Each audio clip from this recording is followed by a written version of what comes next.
Bom, então vamos lá. Iniciando o nosso conteúdo aqui. Vamos falar um pouco sobre elementos da tabela periódica. Quem está aqui ao vivo, a tela está pequenininha, é só clicar na bolinha branca com quadradinho no centro, que aí ele expande, tá? Ou então deita o celular, no caso.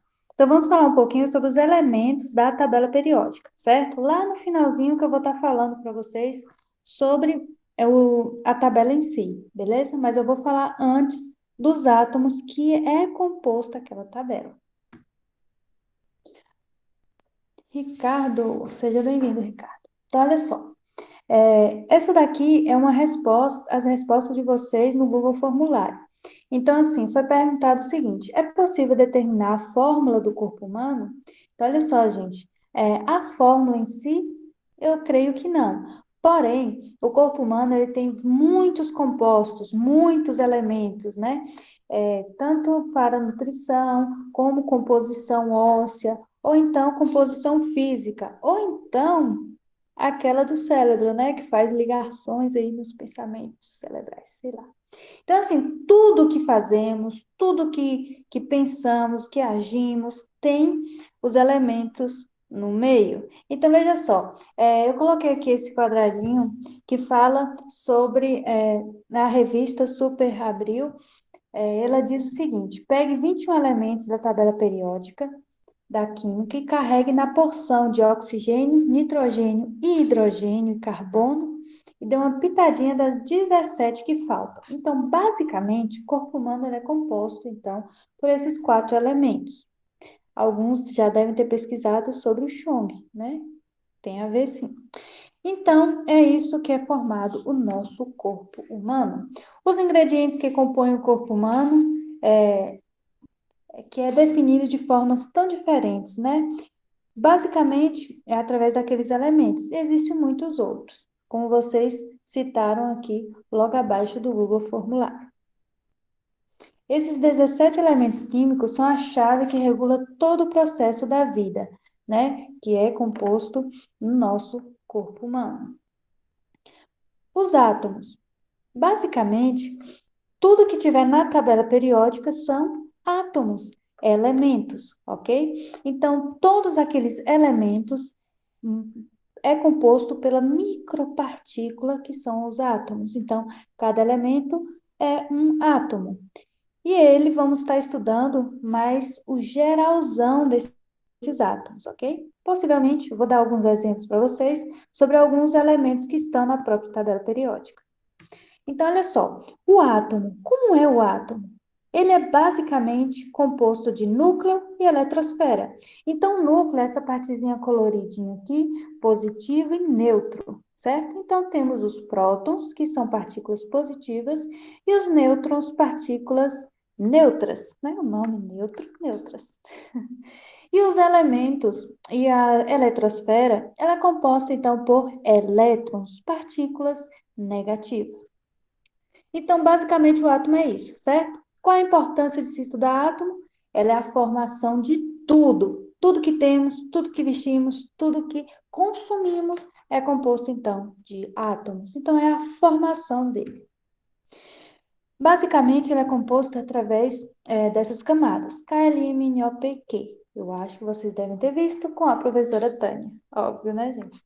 Então, essas camadas é composto, então, o nosso átomo. As camadas organizam os nossos elétrons.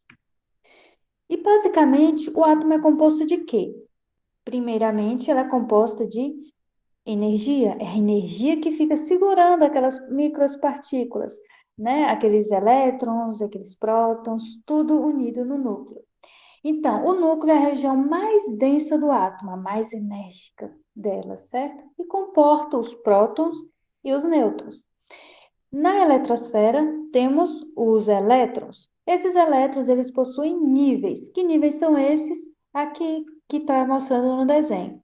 K, L, M, N, O, P e Q, ok? São os níveis também, mas depois eu vou falar para vocês os níveis organizados de acordo com os níveis de energia. Essas camadas, eles mostram para nós o seguinte: eu tenho aqui os elétrons comportados nas minhas camadas, e aí os elétrons que estão no final da camada, elas têm uma energia muito mais fraca e possivelmente elas podem sair. Então, elas podem voltar para a camada anterior, ir para a camada posterior e assim eliminar e absorver energia, que vocês devem ter visto na fogueira de São João, né? Ah, que São João que deu saudade. Mas eu queria com festa, mas não pode, né, gente, por conta da pandemia. Então, olha só, esse elétron aqui, deixa eu explicar direitinho. Esse elétron que está na camada K, ele absorve energia e pula para a camada anterior, certo? E com isso, ele fica mais energético, que ele absorve. Depois, tem uma fase aí, né? Alguém mexe com ele e tal, ou então coloca fogo, e aí ele parte para a camada K, que é a camada que ele estava. Quando ele muda de camada, o que que acontece? Libera energia. E essa energia, ela pode vir em forma de cor, de ruído. Aí vocês já devem estar imaginando aquelas bombinhas de São João que vocês soltaram, né, na fogueira. Realmente, quando você coloca fogo ou brasa nela, acontece essa reação, certo? Então, nas partículas dessas bombinhas, acontece então essa transformação, essa eliminação e absorção de energia. Tá vendo? Eu trago até o São João para cá, olha que legal. Dando continuidade, vocês viram aí que tem a camada KLMNO, P e Q. Vocês sabiam que essas camadas eletrônicas, elas têm subcamadas, subníveis. Então, eu tenho o nível 1, que é a camada K, L, M, N, O, P e Q. Aqui é a 7, né? Do 1 ao 7, os níveis. Esses níveis, eles têm subníveis, que são o S, P, D e F. Deixa eu abrir aqui para vocês verem bem rapidinho. Esse daqui é o diagrama de Linus Pauling, certo? Que eu vou organizar os meus elétrons. Os elétrons são aquela parte que está na camada exterior, certo? Então vamos lá. Eu confesso sozinha. Camada K, ela aguenta 2 elétrons para ficar estável. Na camada L, ela aguenta 8 elétrons. Na camada M, eu tenho 10, 16, 18 elétrons. E assim sucessivamente, até a camada Q. Assim eu organizo, né, os meus elétrons, no sentido que está essa seta vermelha. Então, aqui é uma tabelinha só para exemplificar para vocês, né, os níveis do 1 ao 7, as camadas de K a Q e os números de elétrons que cada camada suporta, e a sua organização, que é o subnível. Ah, espero que não esteja falando muito difícil, tá, gente? Porque eu não vejo a carinha de vocês. Bom, composição básica de um átomo. Opa, peraí, que ficou no lugar do átomo. Então, composição básica do átomo. O átomo, ele possui orbitais. Esses orbitais é a região de mais probabilidade de encontrar um elétron. Ou seja, cada subnível apresenta uma quantidade diferente de orbitais, né? O S é um orbital, a camada subnível P são 3 orbitais, e a D, 5 orbitais, e F, 7 orbitais. Aí que legal, tá vendo, gente? Então, aqui eu organizo os meus elétrons também nesses orbitais. Podem ficar tranquilos que essa daqui eu não vou estar cobrando em atividade, tá? Mas é bom que vocês vejam, porque pode estar caindo em vestibular, Enem, né, que cobram bastante sobre isso aí. Não muito igual as outras questões, mas é bom termos um entendimento sobre essa questão aí dos orbitais. Parou aqui. Pronto. Agora adentramos especificamente a nossa tabela periódica. Então, olha só, na tabela periódica temos uma organização, e esses elementos, esses átomos, aparecem para nós de uma forma bem organizadinha também, certo? Então, olha só, Os átomos na tabela periódica. Vocês não têm o livro ainda, né, gente? Espero, né, que o segundo ano, quando terminar essa terceira unidade, entreguem os livros e aí vocês têm acesso a eles. Mas no fundo do livro tem a tabela periódica, mas eu vou estar mostrando para vocês depois. Então, olha só, na tabela periódica, ela é composta desse quadradinho aqui com os elementos. Então, esse quadradinho, ele tem o símbolo, que são as letras que referenciam a tabela periódica. Ó, quem está saindo e entrando aí, podem ficar tranquilos, viu, gente? Se for a internet de vocês, vou estar disponibilizando essa aula completa lá no Google Sala de Aula. Podem ficar tranquilos. Então, olha só, a minha tabela periódica, ela contém esses elementos aí. O símbolo, que é a letra central. Eu tenho o número de massa, que é um númerozinho que fica acima do meu símbolo, e o número atômico, que é um número que fica abaixo. Mas podem ficar tranquilos que tem tudo isso na legenda da tabela periódica, que vocês conseguem encontrar de fácil acesso na tabela. Então, olha só, como é esse símbolo? Esse símbolo, ele tem a primeira letra maiúscula e se tiver uma segunda, ela é minúscula. Por que isso? Facilita quando for fazer a ligação. Ah, eu quero fazer um composto aqui. Faço essas ligações para originar uma outra substância. Então, por isso, o símbolo ela tem que ter a primeira maiúscula e a segunda minúscula. Se tiver a segunda, né, gente? Então, olha só, essas são as siglas, né? O número atômico é representado pela letra Z e o número de massa é representado pela letra A. Podem estar dessas duas formas que eu coloquei aqui na imagem, ok? Um exemplo é o hélio aqui. O hélio ele tem 2 elétrons, então ele fica com o número abaixo, né? Número atômico. E o número de massa, que é o peso dela, é igual a 4. Então, bem organizadinho, conforme está o exemplo aqui. Estamos quase finalizando, tá bom, gente? Então, olha só, o número atômico tem como fazer o cálculo sim manual, mas já vem na tabela periódica. O número atômico, ele é a soma dos prótons que está presente no núcleo e os elétrons que está presente na eletrosfera.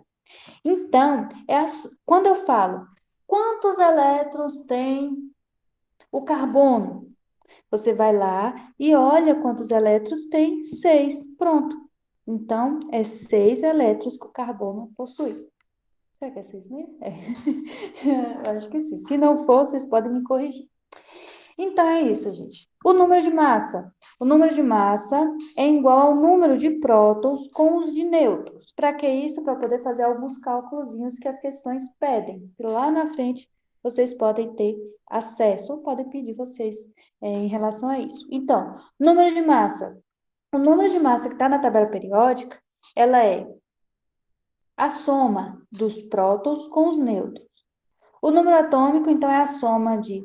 É o mesmo que próton e o mesmo que elétrons, viu, gente? Então, qual é o nome do meu elétron? Eu vou para o número atômico, que é a quantidade de elétrons que tem na tabela. Aqui, eu não vou estar falando essas semelhanças atômicas, mas saibam da existência delas, ok, gente? As semelhanças atômicas é em relação à quantidade, ok? Quantidade de prótons, quantidade de nêutrons e elétrons. E eles podem ser divididos nessas 4 classes, né? Os isótopos, isóbaros, isótonos e isoeletrônicos. Mas eu não vou estar abordando muito esse aqui, não. Mas quem está estudando com mentalidade para vestibular e Enem, é importante saber a distinção desses grupos, ok? Mas é muito legal de vocês estarem pesquisando mais sobre eles, certo? Se vocês quiserem se aprofundar. Bom, eu acho que finalizamos e vamos para a nossa tabela periódica. Olha que tabela periódica linda, linda, linda. Muita gente tem medo dela, mas ela é muito linda, principalmente essa daqui que é toda colorida. Então, olha só, vocês podem acompanhar aqui o símbolo. Olha, aqui é uma legenda, tá vendo aqui em cima a legenda? Então, eu tenho o símbolo H. Eu tenho o nome do meu composto, que no nosso caso vai ser em português, viu, gente? Porque esses símbolos, ele não corresponde ao nome que está abaixo, porque o símbolo, ele é trazido através do latim. Então, por isso que é muito distinto, bem distinto. Por exemplo, o Cu, que está na família 11 aqui, que é o cobre, né? O Cu, ele vem do latim do cobre. Porque se eu falar, eu estou estudando o composto Cu nos Estados Unidos, Índia, né, e outros países, eles vão saber que é o cobre, que está na língua deles. Então, como é uma língua morta, por isso que é utilizado para distinguir essas tabelas periódicas, né, os compostos, os elementos da tabela periódica. Finalizei aqui, vou estar fazendo uma revisãozinha básica. Então, nesse vídeo aqui, vocês viram que os compostos, né, a importância do átomo, os estudos em relação a ele. Vimos também como é organizado esses átomos segundo a tabela periódica, que ele é organizado e mostra para nós a quantidade de massa atômica, né, a quantidade, então, de prótons, nêutrons e elétrons. E aí temos os números atômicos, que correspondem aos nossos elétrons, e temos as massas atômicas, que são os pesos que os elementos têm. Peso, massa, né, gente? Vocês sabem que tem a ver em relação a isso. Então, mais uma novidadezinha aqui da tabela periódica, não é bem uma novidade, mas a organização dela. Encontramos ela em famílias, então temos as famílias 2, 13, 14, 15, 16, 17 e 18, e organizamos elas em períodos. Período 2, 3, 4, 5, 6 e período 7. Ela tem essa organização aqui, certo? E aqui são os lantanídeos e os actinídeos. Elas são divididas em metais e não metais, sendo o hidrogênio, então, um caso à parte. Então, foi esse aqui o nosso estudo da tabela periódica. Eu vou interromper aqui a gravação, interromper o compartilhamento e agora vou interromper a gravação aqui.